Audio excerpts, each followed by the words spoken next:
maging ligtas, maging panatag Pilipinas. Maging panatag Pilipinas. Maging panatag Pilipinas. Ligtas ang bayan kung laging handa ang mamamayan. Tunghayan ang mga balita at kwento ng kahandaan, pagtutulungan at mabilis na aksyon sa Civil Defense in Action. Pinarangalan ng Office of Civil Defense ang mga nanalo sa Second Rescue Olympics at ikatlong Dangal Bantayog ng Katatagan Awards para sa taong 2025. Nagtagisan sa Rescue Olympics ang mga kinatawan mula sa 6 na sektor sa Metro Manila kung saan ibinida nila ang kanilang kahandaan sa rescue simulations. Lumabas na kampyon ang emergency responders sa South Sector o yung mga kinatawan mula sa Makati, Pasay at Taguig.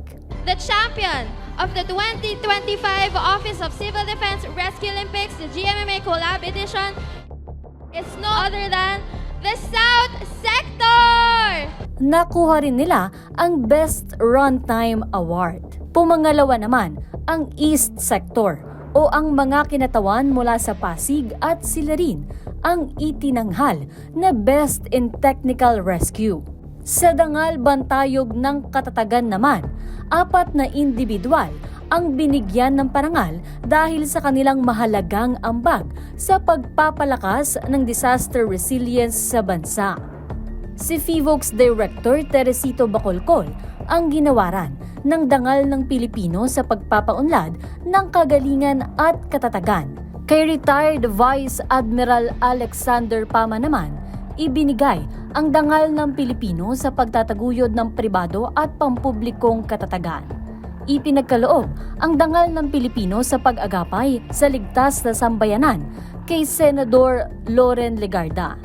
Ibinigay naman ang dangal ng Pilipino sa bayanihan at kaligtasan ng Pamayanan Award kay Major Jose Sixto Dantes III o mas kilala bilang ang aktor na si Dingdong Dantes, ambassador ng OCD. Pinuri naman ni OCD Officer in Charge, Assistant Secretary Bernardo Rafaelito Alejandro IV, ang dedikasyon ng Disaster Risk Reduction and Management at sinabi na ang seremonyang ito ay hindi lang pagkilala sa galing ng awardees, kundi maging sa sakripisyo ng DRRM frontliners. Ginanap ang awarding sa Seda Hotel sa Quezon City bilang pagtatapos ng 2025 National Disaster Resilience Month. Ibinaba na ng Philippine Institute of Volcanology and Seismology o PHIVOLCS ang alert status ng Canlaon Volcano. Mula sa Alert Level 3 na magmatic unrest ay nasa Alert Level 2 na lang ito o moderate unrest. Ipinatupad ito noong Martes, Hulyo 29, kasunod ng mga palatandaan ng pagbaba ng aktibidad ng bulkan mula noong huling pagsabog nito noong Mayo 13. Sinabi ng PHIVOLCS na kabilang sa mga pinagbatayan ay ang pagbaba ng aktibidad ng bulkan. Sa kanilang mga huling tala, ang volcanic earthquakes mula sa average nito na 14 na aktibidad sa pagitan ng Hunyo 3 noong nakaraang taon hanggang Mayo 13 ngayong taon ay bumaba na sa average na 8 aktibidad na lang bawat araw mula noong Mayo 14. Pero kahit bumaba ang bilang ng mga aktibidad nito, sinabi ng PHIVOLCS na ang pangkalahatang seismic energy output ay hindi nagpakita ng pagbaba na nagpapahiwatig ng kawalan ng katiyakan sa aktibidad ng bulkan. Samantala, ang pagbubuga ng abo ng bulkan na nagsimula noong Oktubre 2024 ay huminto na at ang huling naitalang paglabas ng abo nito ay noong Hunyo 5. Mula noon, ang aktibidad sa Summit Crater ay naging tahimik na pagdigasing. Sa kabuuan, nasa 306 na kaganapan sa pagbuga ng abo ang naitala mula noong Oktubre 19 noong nakaraang taon, kasama na ang 5 pagsabog sa pagitan ng Hunyo 3 noong nakaraang taon at Mayo 13 sa kasalukuyang taon. Bumaba rin ang mga paglalabas ng sulfur dioxide o asupre na may average na sukat na 1,857 tons bawat araw mula noong Mayo 13 mula sa higit 4,400 tonelada bawat araw mula sa panahon ng pagsabog nito noong 2024 at unang bahagi ng 2025. Ipinaliwanag ng ahensya na ang pagbaba sa output ng gas ay maaaring magpahiwatig ng alinman sa sumusunod. Paghinto sa pagpasok ng magma, pagkaubos ng volcanic gas sa mababaw na magma reservoir o sealing ng mga gas pathway sa loob ng bulkan. Sa kabila ng pagbaba ng alert level, ipinaliwanag ng PHIVOLCS na hindi pa rin naaalis ang banta ng aktibidad ng bulkan.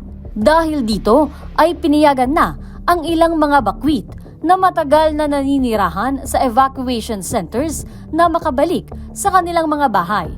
Sa kabila niyan ay patuloy ang paalala ng inyong Office of Civil Defense na maging alerto at makinig sa mga abiso mula sa mga lokal na opisyal. Pinangunahan ni Office of Civil Defense Officer in Charge, Assistant Secretary Bernardo Rafaelito Alejandro IV ang pag-inspeksyon sa mga tinatawag na staging hubs sa Clark Air Base sa Pampanga para matiyak ang maayos na delivery ng relief goods sa Batanes. Doon isinasagawa ang paglalagay ng relief items na papuntang Batanes. Alinsunod ang pag-iinspeksyon na ito sa direktiba ni na Pangulong Ferdinand R. Marcos Jr. at National Defense Secretary Gilberto Teodoro Jr. Pinangunahan ni Alejandro ang coordination efforts na mapabilis ang relief operations kasunod ng paghagupit ng mga bagyong Krising, Dante at Emong na pinaigting pa ng habagat. Sa Clark Air Base, pinangunahan niya ang isang pulong sa key partners Philippine Air Force, Department of Social Welfare and Development, Department of Health at ng United States Department. Isinagawa ang pagpupulong para matiyak ang delivery ng 6,263 na pending food packs sa Batanes kung saan maraming komunidad ay nananatiling isolated dahil sa mga sunod-sunod na bagyo. Ang Amerika naman, sa pamamagitan ng State Department ay patuloy na nagbibigay ng humanitarian assistance at disaster relief operations gamit ang V-22 Osprey aircraft na laging naka-standby logistics. Sinabi rin ni Alejandro na ang koordinasyon ay malaki ang ambag para mapabilis ang paghahatid ng tulong.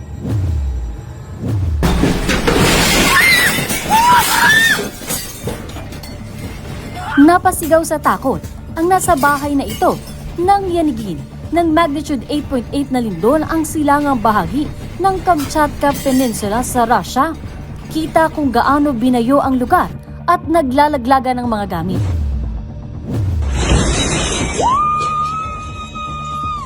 Napatili rin ang nakatira sa bahay na ito. Dinig ang pagbagsakan ng mga gamit habang kita ang pagyanig ng paligid. Sa kalagitnaan ng medical operation sa isang ospital sa Petropavlovsk, Chatsky, Russia, nang umuga ang paligid. Pero hindi nagpatinag ang mga doktor at itinuloy ang operasyon. Kasunod ng lindol, pumutok din ang bulkan ng Kulchevsky, pinakamataas na bulkan sa Eurasia continent. Umagos ang lava at nakitaan ng pagliyab at pagsabog. Ilang gusali ang napinsala, pero nakalikas sa mga tao bago bumagsak ang mga pader. Walang naiulat na nasawi, pero patuloy ang aftershocks sa rehiyon. Naglabas ng malawakang tsunami warnings at advisories kabilang ang Pilipinas, Indonesia, Japan at Russia, gayon din sa Alaska, Hawaii at ilang bahagi ng Pacific Islands. Naitala sa Kamchatka sa Russia ang tsunami na hanggang 4 na metro ang taas. Bumaha sa Severokurilsk kung saan naninirahan ang nasa 2,000 residente. Ayon naman sa Foreign Affairs Department, ligtas naman ang 7 Pilipinong nakatira sa Kamchatka Island. Ito na ang isa sa pinakamalakas na lindol na naitala sa buong mundo mula 1900s. Kasunod ng naging banta ng tsunami kamakailan dahil sa magnitude 8.8 na lindol na tumama sa Russia, narito pong muli ang paalala ng inyong Office of Civil Defense para maging ligtas ang bawat Pilipino. Una sa lahat, ano nga ba ang tsunami? Ito ay isang uri ng alon sa dagat na nalilikha dahil sa mga lindol sa ilalim ng dagat. Ayon sa PHIVOLCS, bago ito tumama ay may mga senyales ito. Una ay makararamdam ng lindol. Susundan ito ng mayroong pag-urong ng karagatan. Mayroon ding pagdagundong na maririnig. Habang kasalukuyan naman ay dapat na lumikas sa mataas na lugar. Mabilis dapat ang pagkilos. Tangayin ang mga maliliit na bata kahit alagang hayop saka tumakas papunta sa mataas na lugar. Mabilis rin kasi ang tsunami. Pagkatapos ay hintayin ang bilin ng mga government leader para malaman kung ligtas na. Hintaying humupa ang baha at dahan-dahan sa pagkilos pabalik sa bahay. Tandaan, ligtas ang bawat Pilipino kung laging handa at may alam.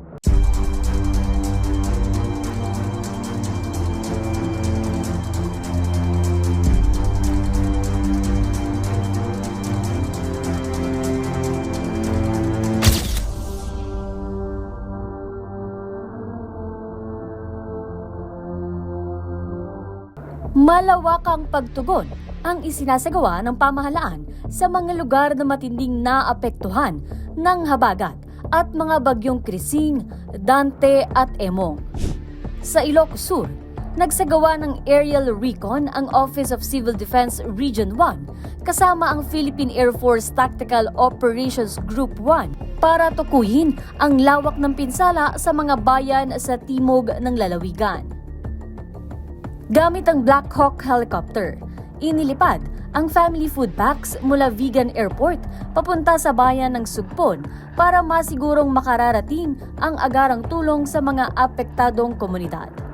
Sa bayan naman ng Caba, La Union, nagsagawa rin ng courtesy visit at damage assessment ang Rapid Damage Assessment and Needs Analysis Team na binubuo ng mga tao mula sa OCD, Department of the Interior and Local Government, Department of Public Works and Highways, Department of Environment and Natural Resources, Mines and Geosciences Bureau, Department of Social Welfare and Development, Department of Health, at Bureau of Fisheries and Aquatic Resources.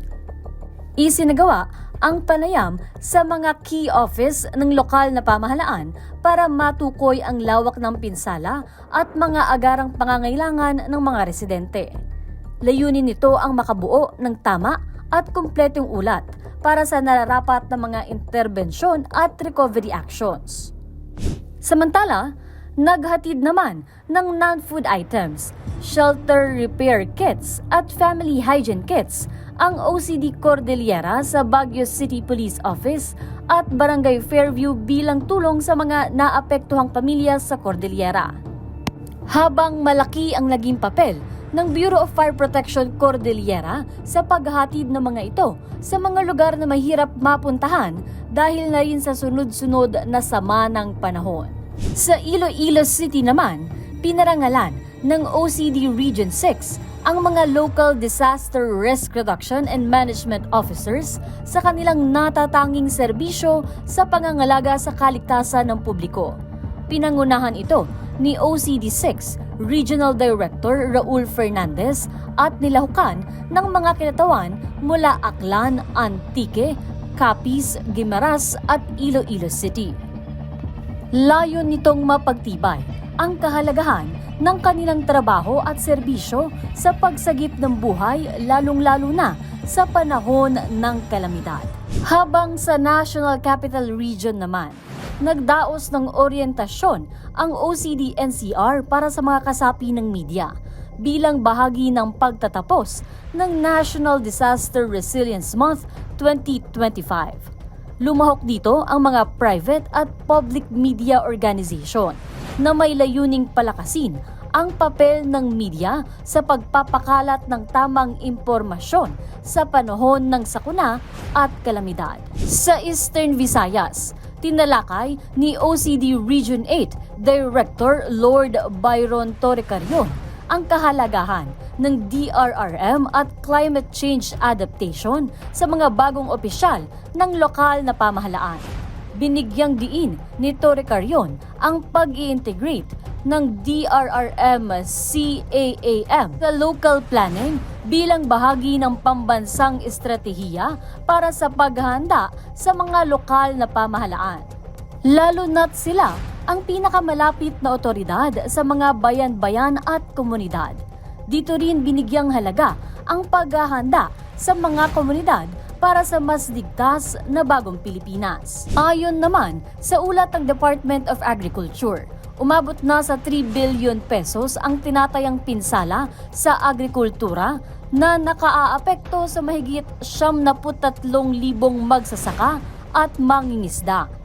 Pinakamalaking napinsala ang produksyon ng palay, mais at gulay. Nasa 55,000 metric tons ang naluging palay, habang nasa 87,802 hectares naman ang naapektuhang taniman.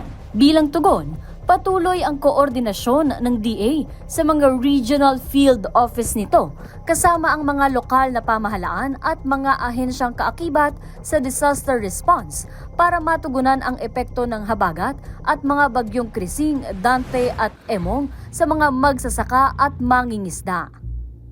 Kasabay nito, isinagawa rin ang monitoring sa galaw ng presyo at mga daan na dinadaanan ng mga produktong agrikultura.